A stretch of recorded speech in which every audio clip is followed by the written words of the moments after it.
What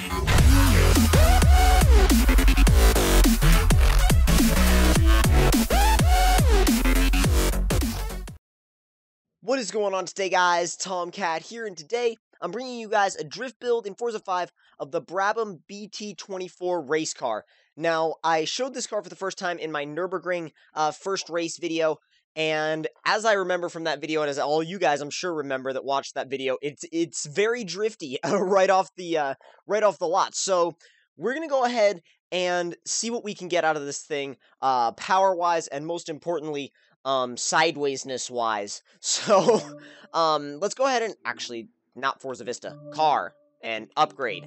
That's what we want. Yeah, that's what we want. So, first thing we're gonna do is we're gonna fully build out the engine. So, totally build this thing up. We're already up to 365 horsepower, and also, just for fun, we're gonna do a full weight reduction. Full weight reduction, which might even get this thing below 1,000 pounds. Which, if we can get this thing below 1,000 pounds, that would be so insane. I don't even, I don't even know what this thing's gonna feel like if we can get it below 1,000 pounds. And with the amount of power we're gonna put in it, too. And apparently we can't do weight reduction on it, never mind. I didn't realize that. I don't think we're gonna do a... Nah, we don't need to do that. And yeah, apparently we can't do weight reduction. Like, traditional weight reduction. The only weight reduction we can do is really to put in, a carbon fiber driveline, carbon fiber driveline, and, you know, some lighter wheels, but that's about all we can do. I mean, we're gonna add a little bit of weight with the race diff, but that's about it, as far as adding weight goes. Now, we're on street tires right now, or at least the equivalent of street tires, and we're going to leave it that way. We're also going to leave the rear tires the same size, and now we're going to see if we can find some wheels that match this thing. Those actually look really nice. They look like they match the car's personality well, but I'm going to keep looking because those look cool. Oh, wow, I like those a lot. Yeah, we're going... oh, God. They add 21 pounds. And apparently you can't use lighter rims. None of the rims you can put on this car will take any weight off. They'll only either stay the same or add weight. Which is crazy considering the fact that this car is quite old. I mean... I don't remember the exact exact year, but I do remember the fact that, I mean, for a car of its age, the fact that you can't get any rims in Forza that are lighter than the stock ones is pretty insane. Oh, dude. Oh, wow. Oh, wow. That looks awesome. Yes, we're going with those. They look amazing.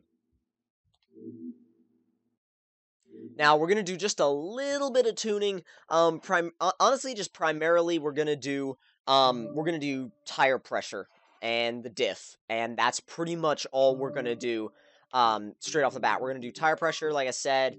And in fact, let's make it a little higher than usual.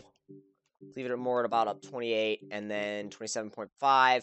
And then all the way... Actually, wait, I forgot to... Okay, the ride height's already dropped. Bring the diff both up to 100%, and then we're going to take this thing straight out of the gate and test it. Apply current setup, and we're actually going to test it on the Nürburgring GP circuit, which I actually drifted on a lot in Forza 4. I remember it was one of my favorite drift tracks, actually, so it's nice to have it back in Forza 5, and to be able to actually use just the GP circuit if you want to.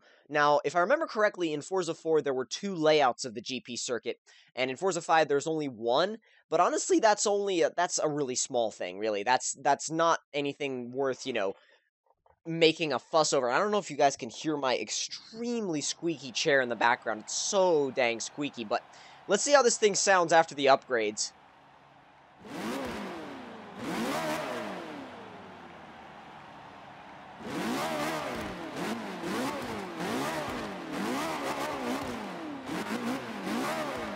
That's awesome. That sounds like, that's just crazy. It's got like a racing engine kind of quality to it.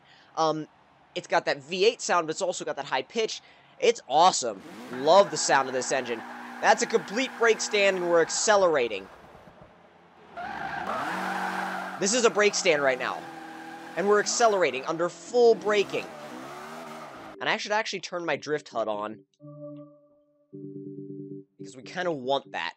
Yeah, we kind of want that. Let's see what this thing can do.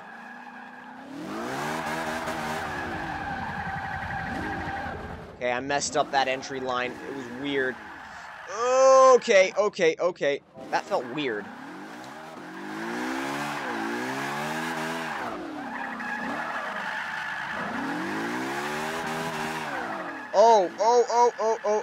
Okay. It's not like, it doesn't feel normal, I guess you could say. It doesn't feel, like your usual, drift car, obviously. I mean, but then again, we all knew going into it that it wasn't going to, and honestly, I'm just gonna go ahead and restart, because that was a very bad, start to this entire little race. So, not even a race, just a test run, but obviously it doesn't feel anything like, any of my other drift cars. It honestly, okay, we're plowing wide. One more restart. I promise you guys that's the last one. The very last one. I promise.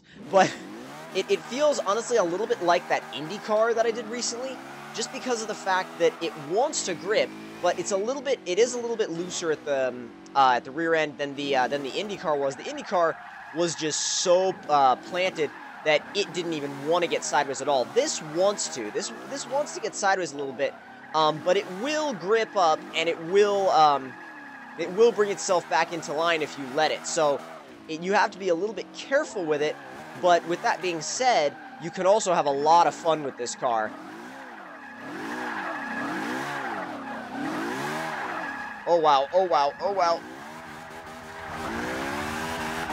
And just the sensation of sitting in the middle is so cool. Drifting like just from a middle of the car seating position. I don't know why it's so cool, but it just is. It gives you this really cool idea of, whoa, that was too much. See, that's the thing. If you give this car too much, it's complicated. It's twitchy, it's touchy. If you give it too much, then it's gone. But the thing is, when you're sitting in the middle of the car like this, you have a very good idea of where everything is, because you know that you're the center point of the car. You know you're sitting on the car's actual center point, so you're really not having to be worried about where one side of the car is, for example. Okay, come on, and not bad. It's a little bit tricky to get big angle. You have to almost get like some mini angle going, and then like not take it past that point. Otherwise, yeah, that'll happen. But the thing is, though, it's not. I'm trying to figure out what I want to say here, because I know what I'm wanting to describe, but it's very hard to describe about this thing because it's difficult, but at the same time, you don't care. It's a weird sensation, but it's one of those cars where you don't care if you, oh god, you don't care if you if you lose your points. You don't care if you mess up a drift, because you're enjoying the car so much. You don't, like I said, you don't really care about your points all that much. And yeah, that's not, what you might think for somebody that's into, okay, that might not work for somebody that drifts for points a lot, but for somebody that drifts for fun, like I do primarily, I mean, yeah, I do the occasional competition on Rivals mode and stuff like that, but, and online drifting, and yeah, I like to win lobbies and stuff, and I'll try, when I get in lobbies, I'll try to win, but to be honest, that's not the sole reason for me doing it. I enjoy it, so this car definitely suits more of a style of player that's just into enjoying their experience, because honestly, unless you really spend hours and hours and hours, yeah, see right there, it's so quick to spin around on you, but if you would have to spend hours and hours and hours and hours and hours on this thing to make it something that's like super competitive, like online. I mean, yes, it's decently competitive now, but if you wanted to make it like extremely competitive, you'd have to do some work on it. Yeah, I mean, and would there be anything wrong with that? No, absolutely not. But it's all up to you what you want to do with this car. Okay, come on. I definitely wouldn't recommend it to beginning drifters, though, because it's extremely twitchy. I mean, as you guys can see, I'm having trouble handling it. And I drift some pretty crazy cars, and it's definitely a car where you have to be focused. You have to be focused on the task at hand all the time, that's for sure. You can't, you know, think about other things and be, you know, have your mind be all over the place while you're driving this car, like I said, because there's absolutely no let up in the way. Okay. Oh, save that one. Damn. You have to center the steering a lot. You have to recenter the steering a whole lot. You can't just keep counter steering. You have to let it. You have to counter steer a little bit. Let it. Whoa! Whoa! Whoa! Whoa! Whoa! Whoa! Okay, that was more angle than I was expecting. I honestly did not think I was going to come back from that angle with my points. I mean, you can use any, oh god, you can use, honestly, any method you want to initiate a drift. In this car, you don't have to be on the e-brake all the time, although the e-brake does help. You can power oversteer very easily. You can use the e-brake if you want to. You can even flick the car like that, and honestly, that was a mix of all three. That was a mix of a flick, an e-brake, a touch of the e-brake, and actually a little bit of a clutch kick as well. So, depending on what your style is, your drifting in this car is going to be, everybody's going to use this car differently. I feel like some people, like some cars, people just end up drifting them in a similar way because that's just how they, oh god, really? Right under the grass. Really? Really? But I feel like a lot of people, there are some cars that they end up drifting very similarly. Like, the technique looks similar. Because the car was just meant to be drifted that way. It's just set up to be drifted that way. But this car is, like, even with this same setup, you could give this same set, oh god. Okay, you know what, I was just gonna stop that one. Why is that one corner so difficult? Anyway, you could give, like, I could give this tune and this car to someone else of, you know, whatever, equal skill level, or higher skill level, lower skill level, whatever, and they would drift it completely different than me. And yeah, I backed out of that one too, because I didn't want to lose the points. I didn't want to give them up. Okay, come on. And it's like, yes, I do drift for fun, but I am a little bit addicted to the points, so... Ooh, that gear change didn't sound good. It didn't sound good. There we go, there we go, there we go.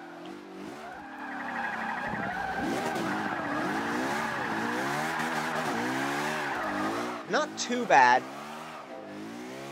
Could have had a little bit more angle, but... At this point, I'm not that interested in trying for a ton more angle, so... That wasn't bad, though.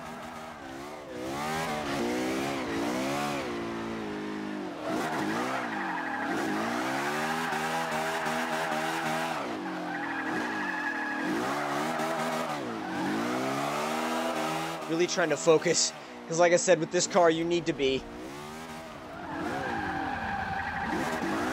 Bring it in with the e-brake, power it out. A little bit of counter steer, not bad.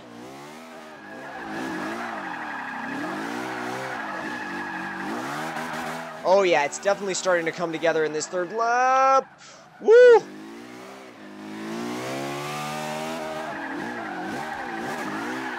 Okay, that was bad, that was bad, that was bad. That corner was all mixed up. I went into the wrong gear. I e-braked at the wrong time. That corner was all messed up.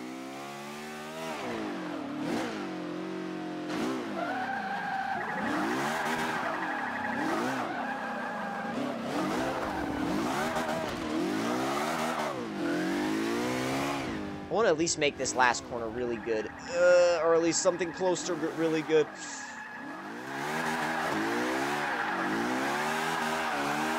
Not too bad.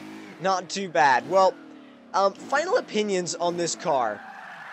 I love it. I really do. I love it. It's, you know, you're not gonna set that many, you know, leaderboard records with it.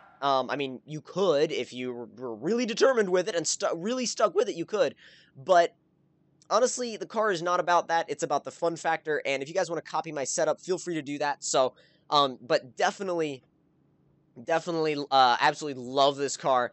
It's very, very, very fun to use. And if you guys enjoyed the video, don't forget to leave me a like. Tell me in the comment section down below what you guys thought of it. And if you're new to my channel, don't forget to subscribe for more. And I will see you guys in the next one. Talk to you guys later.